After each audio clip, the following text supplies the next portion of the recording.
Bonjour à tous ဒီနေ့ဗီဒီယိုမှာတော့ပြင်သစ်လို့ကိုယ့်ရဲ့အသက်ကိုဘယ်လောက်ရှိပြီလဲဆိုတာဘယ်လိုပြောမလဲသူများကိုအသက်ဘယ်လောက်ရှိပြီလဲလို့ဘယ်လိုမေးမလဲဆိုတာ sharing လုပ်ပြီးတော့မှာဖြစ်ပါတယ်ပထမဆုံးကိုယ့်ရဲ့အသက်ကိုပြောဖို့ဆိုလို့ရှိရင်သိရမှာက avoir to have ဆိုတဲ့ verb ကိုသိရပါမယ်ဒီ verb ကိုအရှိရဗီဒီယိုမှာတော့ conjugate ဘယ်လိုလုပ်လဲဆိုတာရှင်းပြခဲ့ပြီးပါပြီဘယ်လိုလဲဆိုတော့ j'ai tu as il a elle a nous avons vous avez ils ont elles ont ဒီ verb conjugation ရဲ့အနောက်မှာကိုယ့်ရဲ့အသက်လိုက်မယ်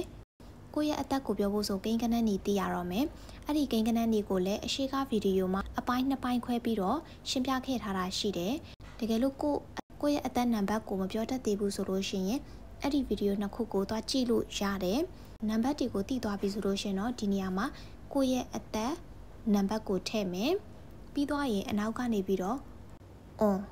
on ဆိုတာလေးလိုက်ပေးမယ်ကိုကအသက်ကိုတစ်နှစ်လို့ပြောချင်ရင်တော့ on မှာ s မပါဘူးတစ်နှစ်အထက်တွေဆိုလို့ရှိရင်ကျန်တဲ့ကဏ္ဍတွေအကုန်လုံးကကျန်တဲ့အသက်တွေအကုန်လုံးက on မှာ s ထည့်ပေးရမယ်ဒါပေမဲ့အတန်ထွက်ကတော့အတူတူပဲဒီ on မှာလည်း s ကအတန်မထွက်ဘူးအဲ့ဒီအတွက် on မယ် on အခုပထမဆုံး example တစ်ခုပြောပြပေးပါမယ်ငါကအသက်25နှစ်ရှိပြီလို့ပြောချင်တယ်ဒါဆိုရင်ငါမှရှိတယ်ဆိုတော့ j'ai 25ဆိုတော့ 25နှစ်ဆိုတော့ on အဲ့ဒီမှာမှကိန်းကနန်းရဲ့နောက်ဆုံးအတန်နဲ့ on ကိုသွားဆက်ပြီးတော့အတန်ထွက်လိုက်တော့ 25 ans j'ai 25 ans j'ai 25 ans ငါအသက်25နှစ်ရှိပြီအဲ့တော့နောက် example တစ်ခုကိုမပြောခင်ဘာကြောင့်ပြောချင်လဲဆိုတော့ကိန်းကနန်းကနောက်ဆုံးအတန်နဲ့ on နဲ့သွားပြီးဆက်တဲ့အခါမှာတွဲပြီးတော့ဖြစ်လာတဲ့စကားဆက်အတန်လေးတွေကိုပြောပြပေးချင်ပါတယ်အလွယ်မှတ်လို့ရတာကကိန်းကနန်းက n နဲ့ဆုံးရင် on နဲ့သွားပေါင်းလိုက်တဲ့အချိန်မှာ non ကိန်းကနန်းက q နဲ့ဆုံးမယ် on နဲ့သွားပေါင်းလိုက်တဲ့အခါမှာ con ကိန်းကနန်းက f နဲ့ဆုံးမယ် on နဲ့သွားပေါင်းလိုက်တဲ့အခါမှာ von ကိန်းကနန်းက tre နဲ့ဆုံးမယ် on နဲ့သွားပေါင်းလိုက်တဲ့အချိန်မှာ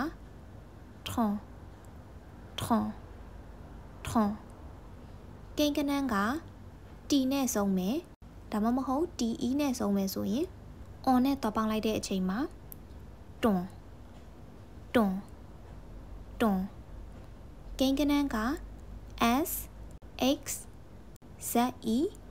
ဒီသုံးခုနဲ့ဆုံးမယ်ဆိုရင် on နဲ့သွားပေါင်းလိုက်တဲ့အချိန်မှာ zon ဒါကြောင့်မလို့ပထမပေးခဲ့တဲ့ example မှာတော့က25ဆိုတော့ 25 q နဲ့ဆုံးတဲ့အတွက် on နဲ့သွားပေါင်းလိုက်တဲ့အချိန်မှာ 25 con ဆိုပြီးထွက်သွားတာဖြစ်ပါတယ်ဒါဆိုရင်အသက်နဲ့ပတ်သက်ပြီးတော့မှတ်ရမှာကနှစ်ခုရှိပြီအသက်ကိုပြောမယ်ဆိုလို့ရှိရင် avoir ဘက်ကိုသုံးတယ် j'ai tu as il a elle a nous avons vous avez ils ont elles ont နောက်မှတ်ရမှာကကိန်းကနန်းနဲ့ on နဲ့သွားပေါင်းပြီးတော့အတန်ဆက်ထွက်ပေးရမယ်ဟာလေးဒီနှစ်ခုမှတ်ထားရင်ရပါပြီ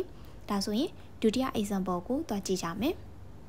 တင်ကအသက်19နှစ်ရှိပြီဒါဆိုဘယ်လိုပြောမလဲဆိုတော့ tu as 19က 19 on 19က f နဲ့ဆုံးနေဆိုတော့ on နဲ့သွားပေါင်းတော့ von ဒါဆိုရင်အတန်ထွက်က 19 အပြည့်စုံပြောမယ်ဆိုရင် tu as 19 နောက်တစ်ခုသူကအသက်တစ်နှစ်ရှိပြီ il a an on n နဲ့ဆုံးနေဆိုတော့ non အဲ့တော့ il a an non သူကအသက်တစ်နှစ်ရှိပြီနောက်တစ်ခုသူမကအသက်2နှစ်ရှိပြီဆိုရင် elle a 2 on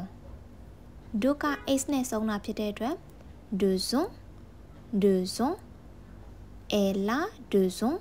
Elle a 2 ans Elle a 2 ans ကဲနောက်တစ်ခုကငါတို့တွေကအသက်12နှစ်ရှိပြီ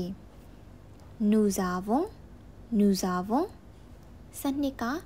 12ဇက်အီးနဲ့ဆုံးတာဖြစ်တဲ့အတွက် on နဲ့တွားတွဲတော့12 ans Nous avons 12 ans Nous avons 12 ans Nous avons 12 ans အပေါ်က2နှစ်က2 ans 12နှစ်ဆိုရင်12 ans အတန်ထွက်ကလေးနည်းနည်းလေးဆင်တယ်နော်2နှစ်က2 ans 12နှစ်က12 ans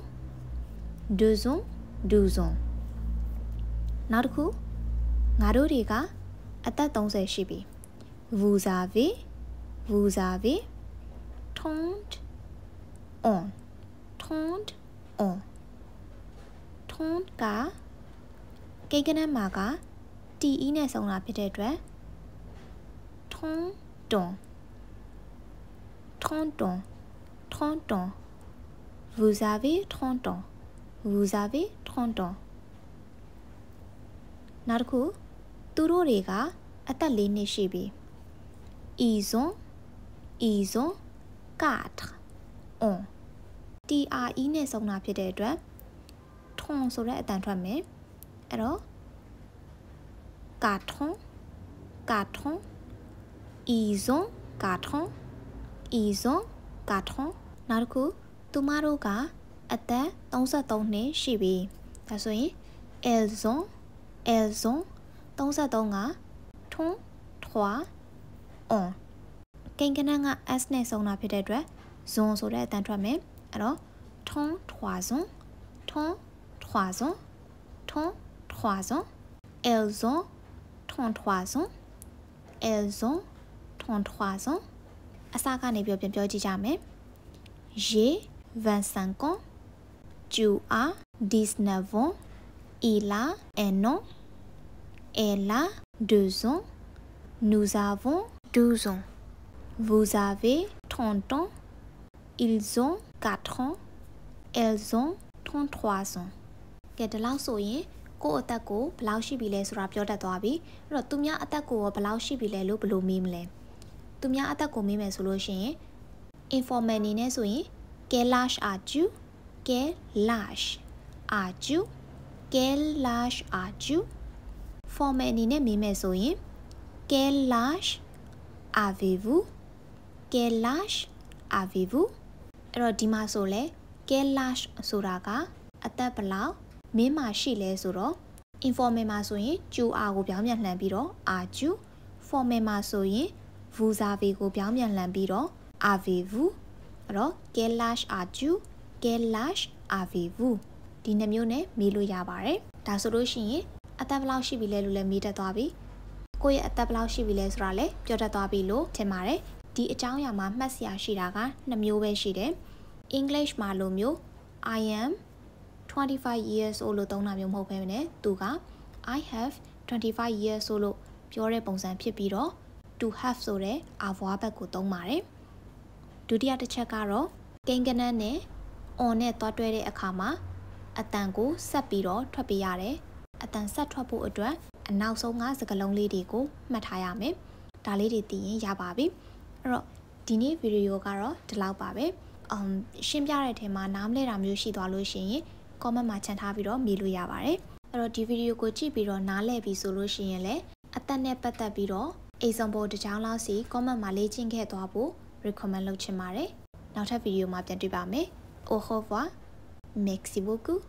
à bientôt bisous bisous